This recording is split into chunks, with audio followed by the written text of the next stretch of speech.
Oke guys, welcome back to Daily Charting with Toshi, di mana kita akan daily chart your favorite cryptocurrencies. Oke, dan sekarang kita masuk ke DCWT sesi pertama, di mana di sesi pertama ini kita akan lebih fokus ke Bitcoin, Ethereum, dan juga ke macroeconomics. Dalam 24 jam terakhir terjadi koreksi sebesar 2,86%, lalu untuk total market cap di 2,08 triliun US dollars, Bitcoin dominance ada koreksi lumayan signifikan, dan volume juga meningkat sebesar 8,38%. Untuk Bitcoin kita bisa di sini ya, dia itu dengan jelas kemarin itu ke-reject oleh 60.809 dari TA-nya ya. Ya bukan kemarin, lebih tepatnya kemarin-kemarin. Dan kalau kemarinnya banget itu drop gara-gara news kayaknya ya, gara-gara fundamental. Nah, itu pun cukup unik. Nanti kita bahas di belakang lah ya. Tapi intinya sekilas kita bisa lihat di sini tim resisten sepertinya cenderung lebih kuat ya.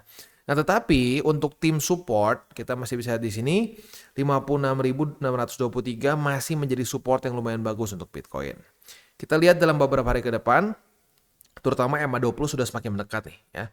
Semakin dia menukik ke sini, apakah Bitcoin bisa mantul lagi di 56.623 dan berduel dengan EMA20 yang sekarang sedang turun nih ya. Tukang pukul mulai beraksi nih ya. Jadi siapa yang menang? Tukang pukul EMA20 atau support di 56.623. We'll see ya. Untuk struktur sendiri kita bisa lihat di sini masih kurang lebih di daerah yang sama sih tempat weekly close ya. Ada perbedaan tipis lah, tapi kurang lebih masih di daerah sini. Jadi kalau mau dibilang apakah strukturnya kalah ya sebagai support, ya belum juga sih. Masih belum ada konfirmasi begitu. Jadi kita lihat aja sampai 2 hari lebih 22 jam lagi. Sampai hari Senin kita lihat apakah Bitcoin bisa lanjut membuat higher high atau jangan-jangan ya higher low ini merupakan ya attempt yang gagal untuk Bitcoin bisa reversal. Ya karena lagi-lagi ya higher low itu bukan jaminan pasti lu akan reversal, enggak ya, tapi itulah indikasi bisa terjadi reversal seperti contoh di sini nih ya. Buat low, lower high, lower low, lower high. Nah, dia membuat higher low dulu di sini. Dan ini juga terulang di daerah mana ya? Di daerah kemarin di mana lagi ya? Pecah struktur tuh ya ini nggak langsung ya, ini bukan pecah struktur yang langsung jebol aja sih. Ya pokoknya gitulah ya. Ada higher low adalah suatu pertanda bisa terjadi pecah struktur, bukan pasti. Gitu. Nggak ada yang pasti. Sekali lagi di dunia ini nggak ada yang pasti. Dan tugas kita adalah bereaksi, bukan jadi dukun santet di ini ya, bukan jadi dukun santet di market gitu. Yang sekarang jelas berduel adalah MA20 yang sudah mendekat dengan kecepatan cepat nih ya, udah menukik kayak jet, ya. Dan support di 56.623. We'll see dalam beberapa hari ke depan siapa yang menang dari duel support dan resisten ini ya. Oke, selanjutnya kita geser ke bukan news ini ya, tapi sekali lagi reminder untuk para trader futures. Dalam 24 jam terakhir, 57.611 trader terlikuidasi. Bukan cut loss ya, terlikuidasi. Artinya posisinya bangkrut sampai ketutup, paksa ya. Nah, itu total likuidasinya adalah sebesar 221,4 juta US dollars. Bukan juta rupiah ya, juta US dollars. Wow ya. Ya jadi ini dia ya, jangan sampai kita over leverage. Dan mau tebak kira-kira paling banyak siapa yang kena? Yang paling banyak adalah posisi long. Totalnya 78,41%. Begitu. Ya jadi kemungkinan besar kemarin nungguin NFP nih. Bukan NFP, sorry. Nungguin initial jobless claim ya, karena kemarin kan terakhir kali keluar tuh di sini ya. Di tanggal berapa sini? Tanggal 7 Agustus. Sorry, tanggal 8 Agustus dia ngepam 11,9. Wah, banyak yang mungkin berspekulasi. Kali ini ngepam lagi nih ya. Akhirnya ya lu lihat sendiri 78,41% posisi long terlikuidasi. Begitu. Banyak. Ya sekali lagi, do not chase pumps. Dan ini adalah satu lagi argumen untuk tidak trading pure menggunakan fundamental. Setup itu tetap lebih bagus pakai TA dibandingin pakai fundamental. Jadi nggak ada tuh ceritanya, oh good news pasti ngepump, bad news pasti ngedump. Enggak ya. Kadang-kadang itu market suka ngasih curveball disebutnya ya, dimana mereka kayak ngerjain aja. Itu data bagus harusnya ngepump malah ngedump begitu. Nah kalau udah kayak gitu gimana? Ya, artinya itu terbukti. Harus dicampur TA dan fundamental. Begitu, ya. Oke, selanjutnya kita geser ke ini ya, kita geser ke economic calendar. Jadi yang kemarin ya, kita bisa di sini yang cukup unik adalah data initial jobless claim ya. Nah, kita bisa di sini initial jobless claim ini terakhir kali hijau ya. Itu terjadi tuh di tanggal ya itu 8 Agustus ya. 8 Agustus makanya BTC ngepump. Seperti yang gue bilang, ya lagi-lagi market tuh lagi random belakangan ini ya. Hasilnya sama-sama hijau, bagus. Lebih bagus signifikan dibandingkan forecast ya. Nah, tapi pada faktanya apa yang terjadi? Yang terjadi malah BTC ngedump. Begitu berbeda dibandingkan dengan 8 Agustus gitu. Nah, jadi sekali lagi gue ingatkan news-news penting ya dari US bintang 3 ya, sekarang kalau gue pribadi nggak akan mencoba untuk wah kira-kira ini bakal rally atau bakal ngedam, nggak usah, pokoknya kita jadikan ini sebagai alarm aja ya, alarm akan terjadi volatility dan ya voila ya, volatility was there ya. Oke, overall kemarin kalau kita lihat di sini semuanya cenderung hijau ya, semuanya cenderung hijau, data-data penting dari US. Efek ke indeks dolar itu rally kemarin ya. Nah ini malah jadi kayak normalnya ya. Bitcoin, sorry bukan Bitcoin dominance, tapi USD atau DXY menguat ya. BTC melemah begitu. Jadi apakah ini udah mulai normal?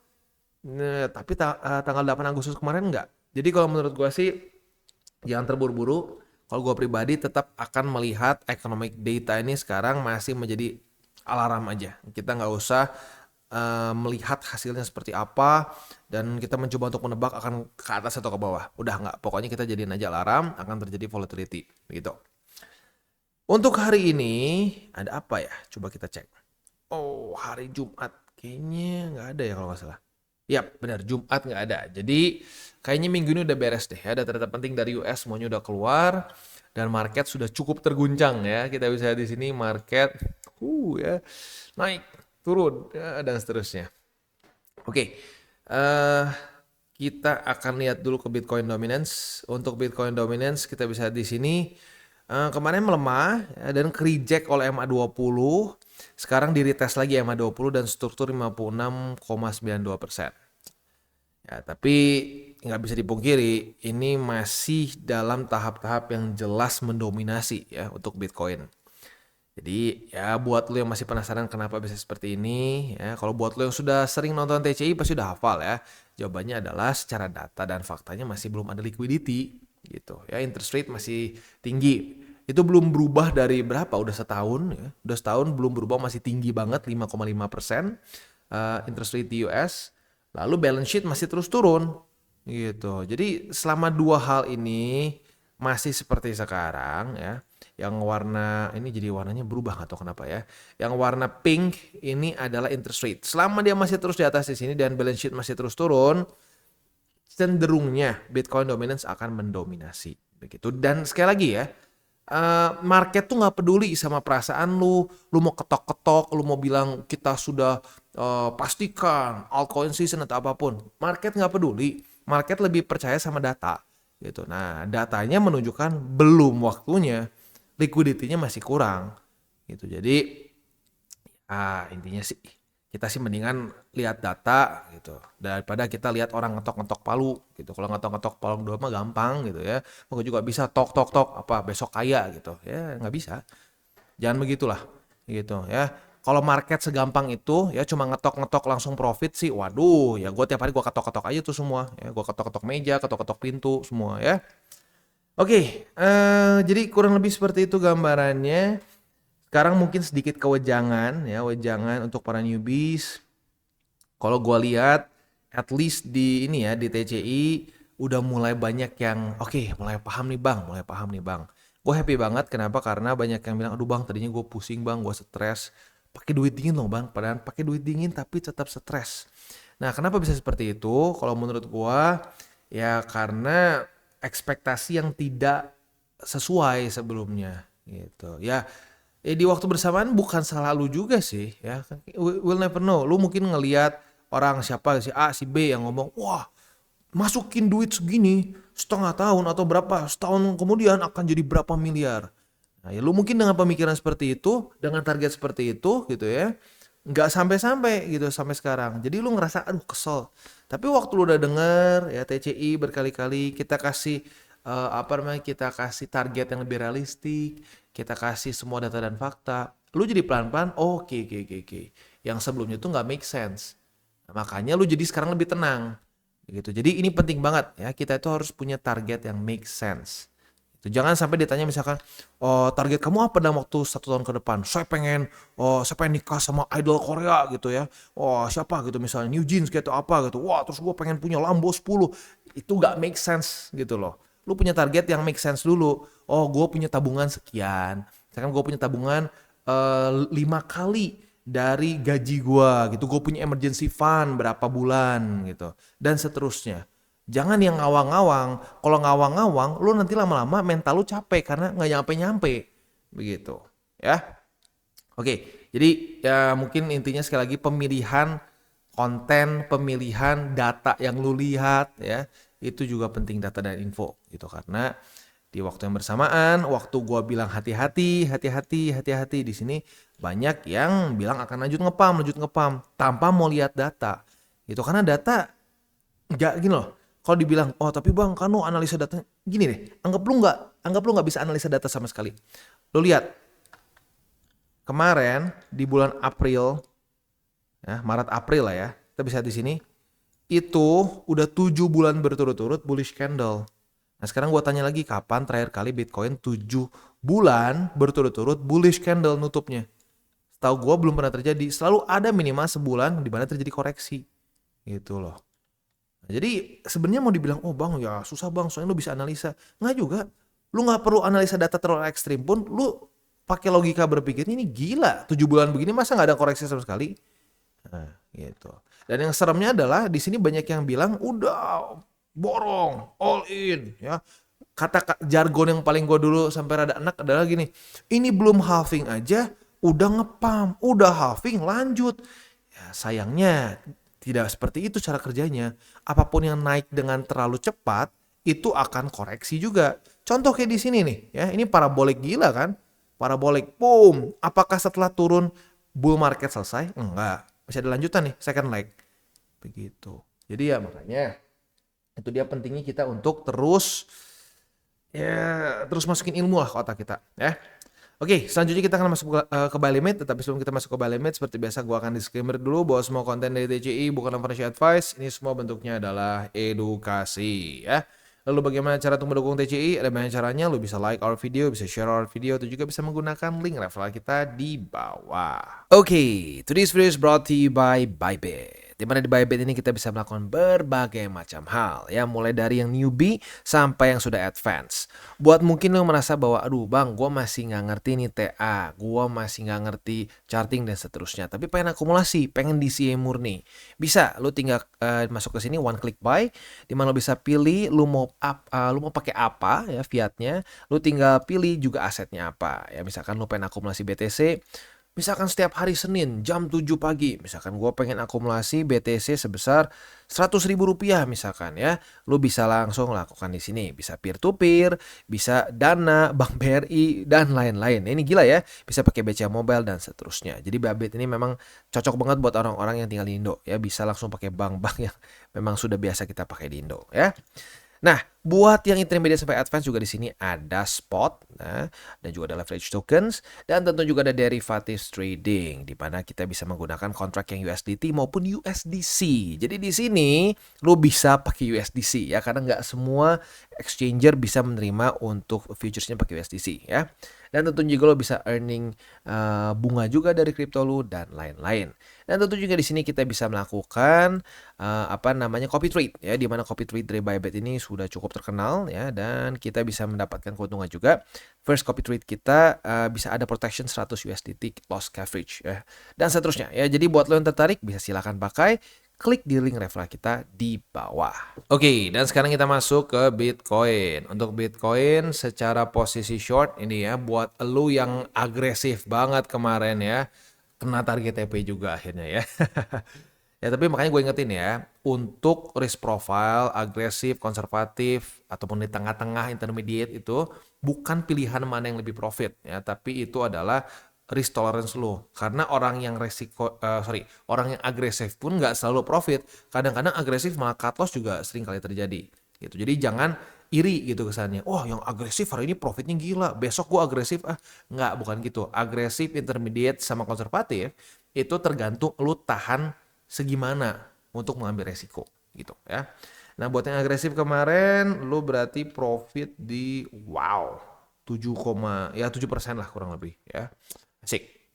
Nah, untuk setup selanjutnya, apabila pada hari ini terjadi retest kedua di 56.623, kita bisa pertimbangkan untuk buka posisi long dengan target TP bisa di MA20, tapi itu cenderung masih lebih ke agresif. Lu mau lebih konservatif, boleh di struktur support kemarin, tempat target TP untuk yang lebih konservatif, yaitu di angka 58.672, begitu ya. Itu kurang lebih untuk posisi futuresnya. Untuk posisi spotnya, buy limit pertama sudah kena ya di 56.623. Buat yang belum kena berarti lupa pasang ya, lupa pasang. Ya, jadi kalau buat lo yang lupa ya silakan boleh dipasang sekarang buy limitnya.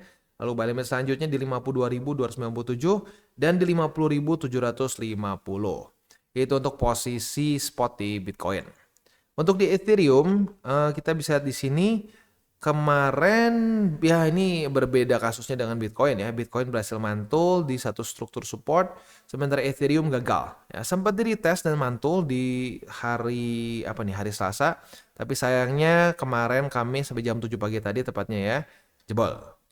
Nah, untuk posisi futuresnya apabila terjadi retest 1, retest 2 di 2617 sebagai resisten, kita bisa buka posisi short dengan target TP agresif di 2464. Kalau lo mau konservatif, boleh di sini nih, di 2553. Itu kurang lebih untuk setup posisi futures di Ethereum. Untuk posisi spotnya, buy limit pertama jebol sayangnya, yang kedua di 2464, dan ketiga di 2419. Oke. Jadi kurang lebih seperti itu ya secara overallnya.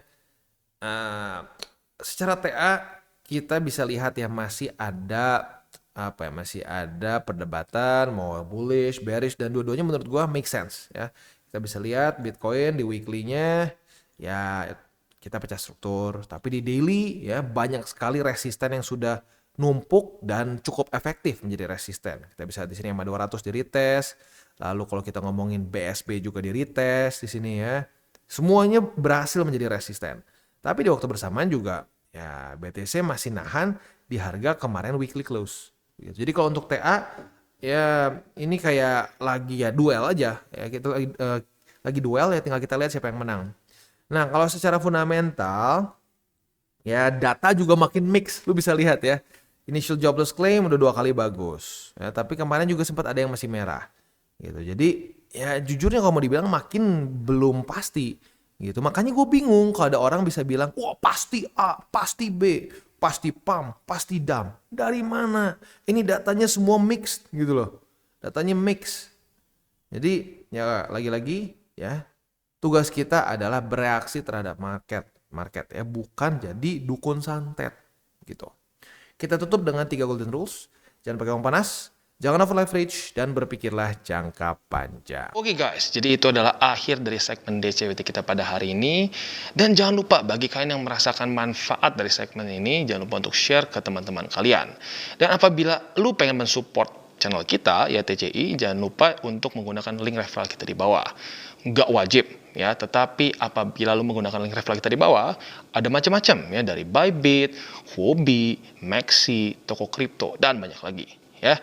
Ya, walaupun nggak wajib, tapi kalau menggunakan link referral kita, lu secara langsung membantu perkembangan dari TCI. Dan satu lagi, jangan lupa juga untuk join Telegram group kita, di mana kita bisa ngobrol-ngobrol santai mengenai dunia cryptocurrency secara 2 arah. So, jangan lupa untuk like, subscribe, click the bell icon, and see you on the next video.